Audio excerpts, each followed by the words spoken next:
এই বৈষ্ণবী দেবী আসলে পার্বতীরই অন্য আরেকটি রূপ। जोर से बोलो, प्रेम से बोलो, प्यार से बोलो। सच्चा माता जी, शेरों वाली माता जी, चलो चलो चलो चलो बोलो जय माता जी। এখানে দাঁড়া, সবার মুক্ত আসুক। জয় মাতা দি। ঠিক আছে।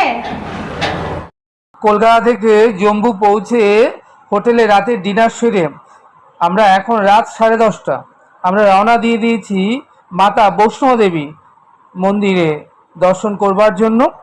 আমাদের পুরো টিম ধীরে ধীরে এগিয়ে চলেছে বৈষ্ণব মাতা মন্দির দর্শনের জন্য। কাটরা থেকে বৈষ্ণব দেবী মাতার মন্দির 14 কিলোমিটার পায়ে হেঁটে এই পাহাড়ি পথটা।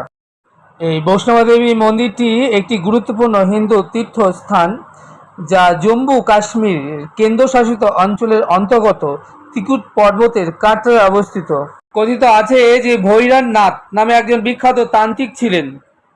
তিনি একদিন মেলাতে যুবতী বৈষ্ণব দেবীকে দেখে তার রূপে তার প্রেমে পাগল হলেন। তখন দেবী তার থেকে বাঁচতে ত্রিকুট পর্বতে পালিয়ে গেলেন। পরে তিনি দেবী দুর্গার যে আসল রূপ ধারণ করলেন এবং ওই গুহার মধ্যে ওই তান্ত্রিকে তরবারি দ্বারা মাথা কেটে নিলেন।